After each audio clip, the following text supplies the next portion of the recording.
Coming up tonight on YCU, a fire destroys a home in North Charlestown. The city of Claremont plans to demolish the Veterans Park outdoor pool. And Debbie Stanley tells us all about land preservation in the Granite State. With more news, sports, and weather, stay tuned. It's time for YCU, your local view. Now, your daily digest of the Dartmouth Lake Sunapee region and central Vermont. News, sports, weather, public affairs, and all that's happening in our area. The news on YCU, your local view. Hi, Dave Carmichael here with you on YCU. Firefighters were unable to save the home at 360 Jeffrey Road in North Charlestown, despite the efforts of Charlestown, Claremont, Langdon, Unity, Springfield, Vermont, and Bellows Falls fire departments. The two-story home was engulfed when firefighters arrived to the two-alarm fire shortly after 12:30 p.m., but firefighters put the blaze under control in a little over an hour. The cause of the fire has yet to be determined. Two Bellows Falls men entered not guilty pleas yesterday in Vermont criminal court after police connected them to a trio of burglaries in the greater Rockingham area earlier this week. 30-year-old Brian Brownell and 25-year-old Aaron Bush were arraigned on 3 felony counts of burglary in a Brattleboro courtroom after the two allegedly attempted to break into 3 retail locations along Route 5 in Putney and Westminster. The city of Claremont is preparing to have the John McClane Clark outdoor pool at Veterans Park demolished, according to city manager Guy Sandgate. The request for proposal will seek a contractor who will demolish the pool and outbuilding, fill in the site, and put grass over it to return the land to become part of the rest of the park. The pool was closed last year after city administrators learned it would need approximately $600,000 worth of work. The 63-year-old facility was leaking water while the cost of pool chemicals was going up. The leakage problem at the pool during its last year of operation caused the city to go through 5.2 million gallons of water. Several hundred students gathered at Dartmouth College on Wednesday to discuss a protest and subsequent backlash. Last week, a group of protesters disrupted an annual gathering to shed light on what they saw as a variety of issues that included racism and homophobia.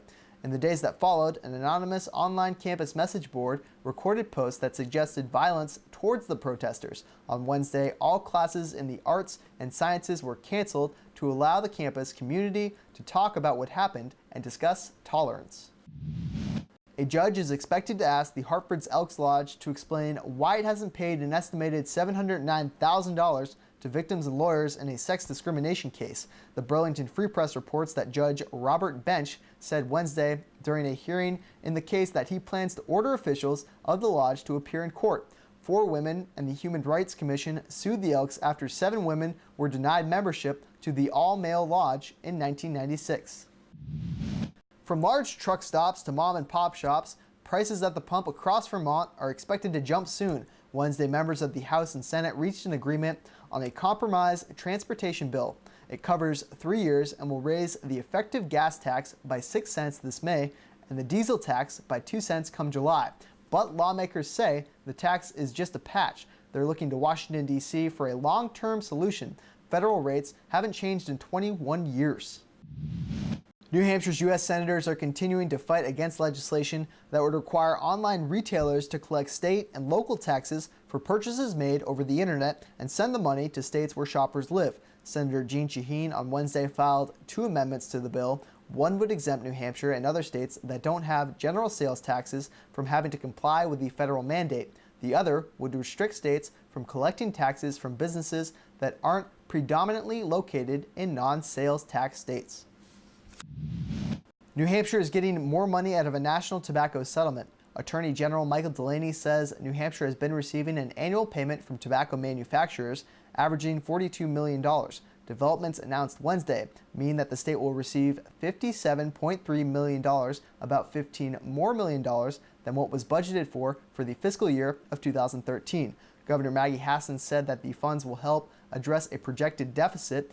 The state is facing a deficit because of shortfalls in Medicaid enhancement tax payments, unbudgeted expenditures such as additional funds for charter schools, and repayment of uncompensated care dollars to the federal government. For these stories and more, please like our Facebook page and check out our website at ycunow.com.